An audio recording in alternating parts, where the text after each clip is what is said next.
Algebra students, in this video, we're going to learn how to simplify radical expressions. So there's three things that you need to remember or think of as rules when simplifying a radical expression. So a radical expression contains a square root symbol or a radical symbol.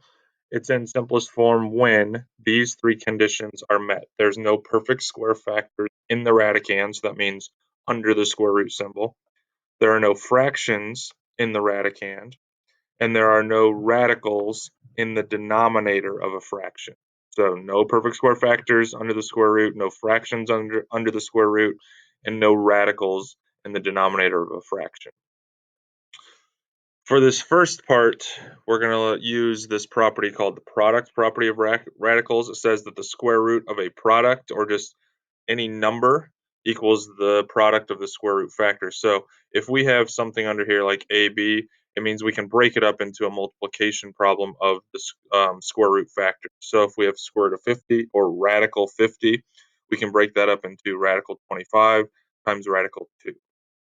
That's going to help us simplify in this first video when there are just numbers under here, and make sure that our first rule applies where there cannot be any perfect square factors under the radicand. So again, I just said it, we're going to really just focus on when there are just numbers in the radicand. So for this section, for this part, we need to remember that a radical expression is in simplest form when there are no perfect square factors in the radicand. So to simplify this radical expression, you have to eliminate, you have to get rid of any perfect square factors under the radicand. To do that, we're going to use that product property. We're going to break it up into a multiplication problem using the largest perfect square that we can divide it by.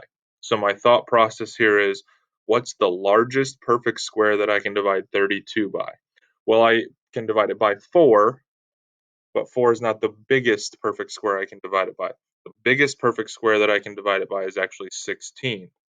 16 times 2 will give me 32. So I'm going to break radical 32 up into radical 16 times radical 2.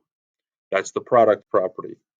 Now that I've broke it up, I'm going to simplify that perfect square. So radical 16, that's 4. So this really means 4 times radical 2. Radical 2, there are no perfect square factors other than 1 that we can divide it by. So it's simplified. There's nothing else we can do other than just rewrite this where they're next to each other, kind of like a number and a variable. Now it's number and radical. So square root of 32 simplified is 4 radical 2. Do another one. Radical 98. Again, I'm thinking, what's the biggest perfect square that I can divide 98 by? So I'm going through my perfect squares, and I come across 49. So I'm going to break this up into square root of 49 times square root of 2.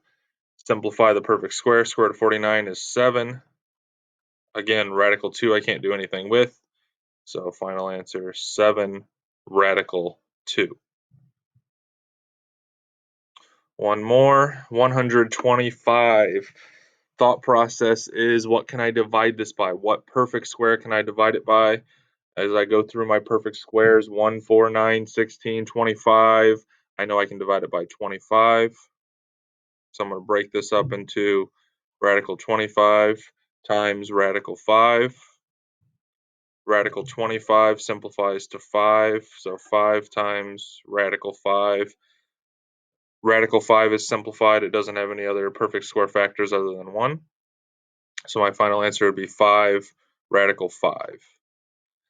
I hope that these answers look somewhat familiar. If you remember back to chapter 10 when we were simplifying quadratics and solving quadratic equations, when we had to take square roots, no matter which method we were using, and you use the yellow calculators in the classroom, sometimes if it was in the wrong mode and you did square root of 125, it would either give you the same exact square root you typed in, or sometimes it would change it and it'd look a little bit different. It'd have like a number and a radical just like this. What the calculator was doing was simplifying the radical. It wasn't giving us a decimal approximation. It was just simplifying the radical. So that's what we're doing in this part, exactly what those yellow calculators were doing for us when they were in the wrong mode back in chapter 10. So I hope this helps simplify radicals with just numbers under the radicand. And the next part, we'll move on and talk about how to simplify radicals with variables. Have a great day.